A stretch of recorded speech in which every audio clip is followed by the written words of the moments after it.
Hello everyone. Avrora is one of the oldest ships in the game, and despite her generally sweet and cheery disposition, she's been through some stuff. Her time with the 2nd Pacific Squadron is probably the most notable instance of such, and the story of that is what I will tell you today. If you aren't familiar with this Russian Voyage of the Damned, buckle up, because it's an utter clown show. For background context, the year is 1904. The Russo-Japanese War is in full swing. Russia, being an empire at the time, was looking to do boat stuff, because that's what successful empires did at the time. But Russia lacked warm water ports, and had been leasing Port Arthur, now known as Lushenko District. Japan wasn't too pleased about a great power operating within their sphere of influence, and after Russia annexed territory in order to claim Port Arthur as their own, as well as 2 years of talks that went nowhere, Japan would attack the Russian fleet. Following the death of Admiral Makarov and the inactivity of the Russian Pacific Fleet, the Russians would come up with a plan. The 2nd Pacific Squadron would be formed of ships from the Baltic Fleet along with some others that would relieve Port Arthur and delay the Japanese until reinforcements arrived via rail. This fleet would be commanded by Admiral Zinovy Petrovich Rozhesvensky, who was, to his credit, absolutely the right man for the job. He was known for commanding well-disciplined ships, and that's exactly what was needed here. Despite most sailors aboard this fleet having never seen the ocean before, and either knew nothing of being a sailor, or had forgotten everything about being a sailor. Due to the frozen waters north of Russia, the 2nd Pacific Fleet would have to go the long way around to reach their destination. Among this fleet were a few particularly notable ships.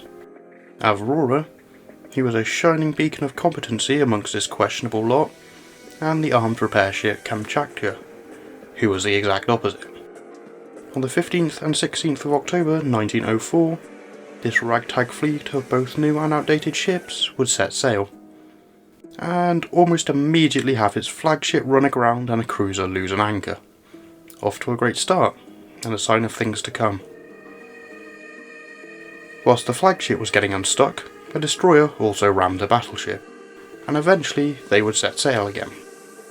The fleet was on high alert as they sailed the Baltic Sea.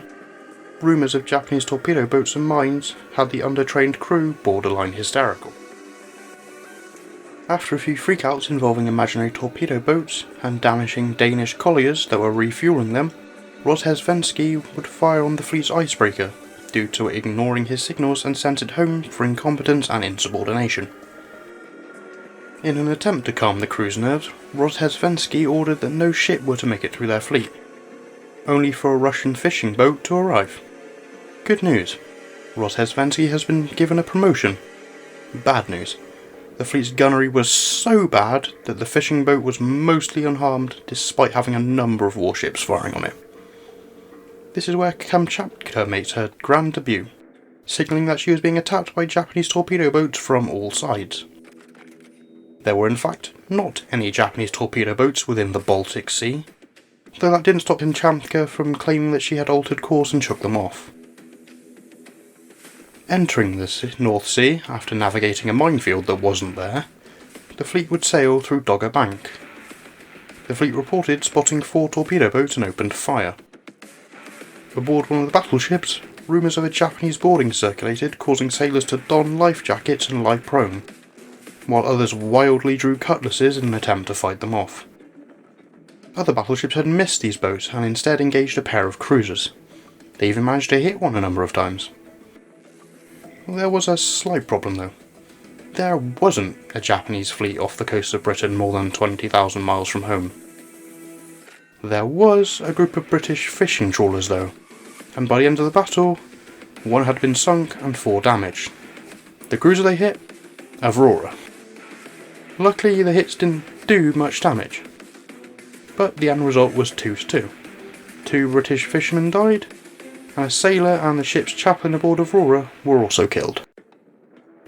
Rozhesvensky would be the only one to recognise what they were firing at, and frantically rush to get his flagship's searchlights into the stop firing position.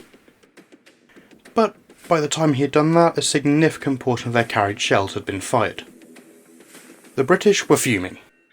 and while the Tsar was quick to apologise, it did little to quell the fury of the British people, and they demanded war. The Russian fleet was routinely encountering British cruiser squadrons, and the Channel Fleet was ordered to raise steam.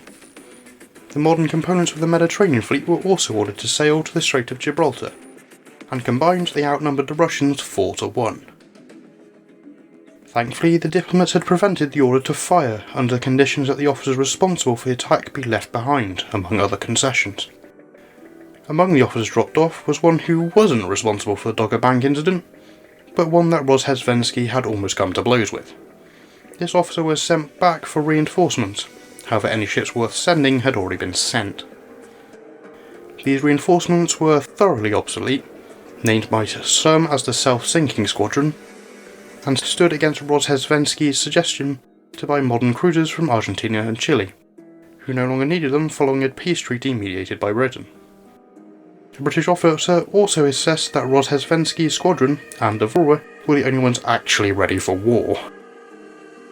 Shortly after this, Kamchatka had lost contact for several days, and when she'd shown up again, she reported firing around 300 shells at more torpedo boats, which were actually Swedish, German and French ships, and the only thing that prevented war with every other major European fleet was her sheer dazzling incompetence. To top things off, when the fleet left Tanagers, Morocco, her ship's anchor severed an underwater telegraph cable, severing communications with Europe for 4 days.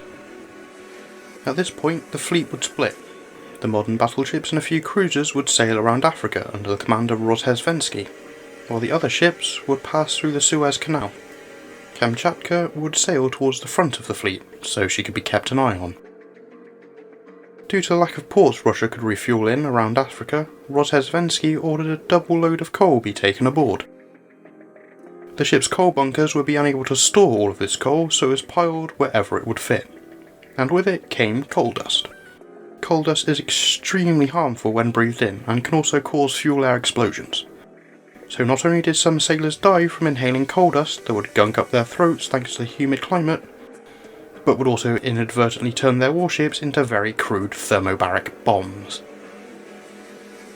They would eventually pass to a storm, offering some respite. Unfortunately, Kamchatka.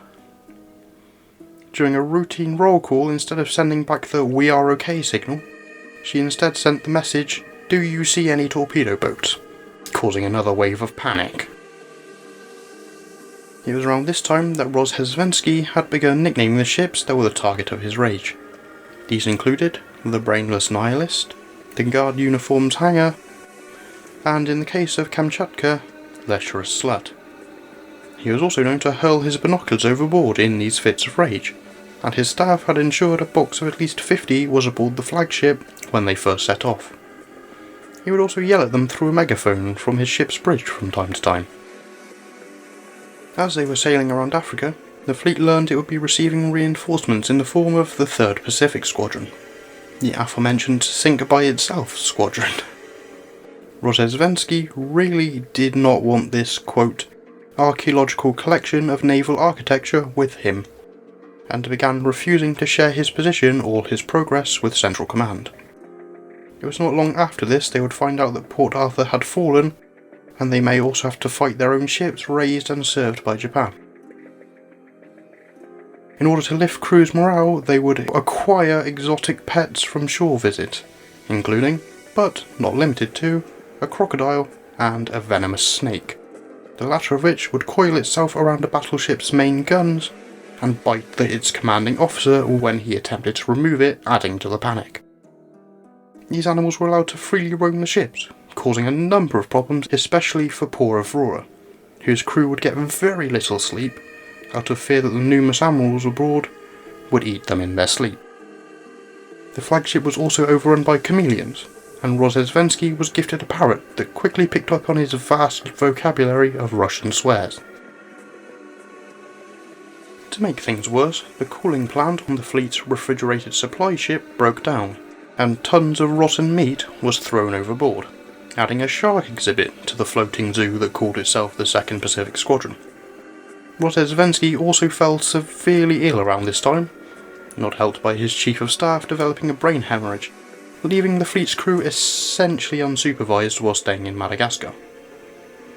This, of course, led to them coming ashore and catching many different diseases, including a number of sexually transmitted ones.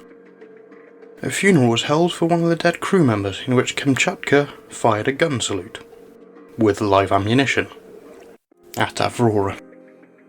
And then things got worse, as mental illness, religious fervour, mutiny and revolution spread through the crew, with one particular sailor walking around half naked, asking the other sailors if they feared death.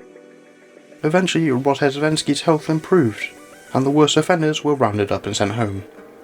Not helping things were officers who had purchased cigarettes from Madagascar filled with opium, though these would eventually get confiscated. Spirits lifted as a supply ship arrived. They had hopes it would replenish their ammunition, but instead came carrying fur-lined boots and winter coats. There in Madagascar, sailing the Indian Ocean, to fight Japan. Rozhesvensky set about running gunnery drills in an attempt to make their gunnery less shit. To their credit, the flagship actually managed to hit something, albeit not the target ship, hitting the ship towing it instead. The destroyer squadron was ordered to sail in formation and immediately scattered. They were brought back in line to do torpedo drills, firing 7 torpedoes, poorly, causing them to scatter again. Avrora would host a boat race for her crew, and all of them would make it back undamaged and alive. Kamchatka, on the other hand, would announce she was sinking. She actually wasn't, it was just a cracked steam pipe, ending the rejoicing early.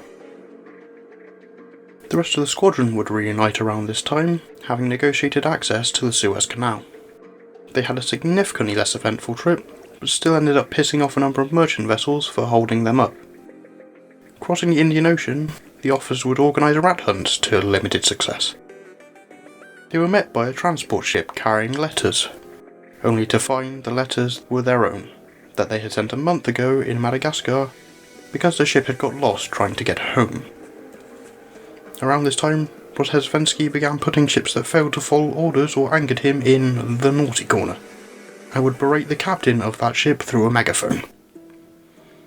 Despite his best efforts, the 3rd Pacific Squadron had rendezvoused with Rozhesvensky by the 11th of May 1905, off the coast of Indochina. Rozhesvensky tried to resign at this, but his resignation was rejected by the Tsar.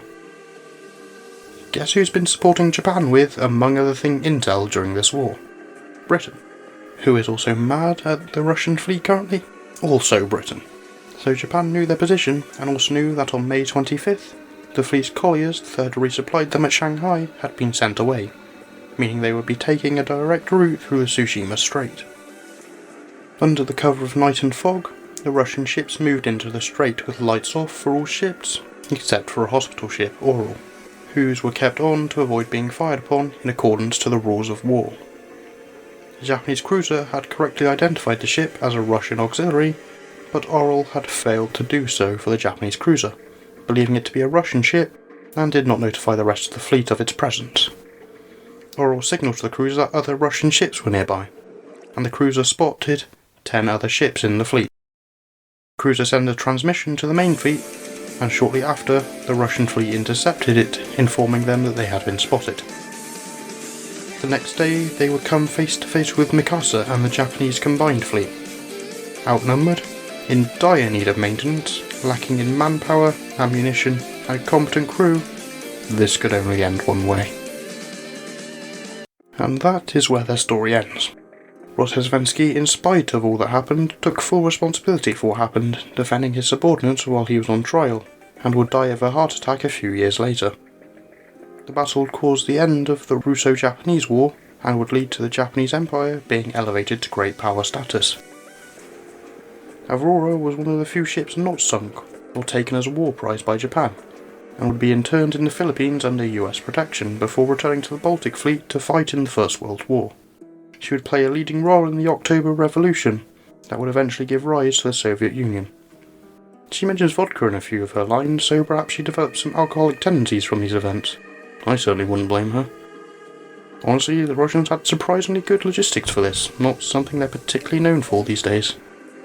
Kamchatka when? Anyway, that's all I've got. So, I'll catch you later.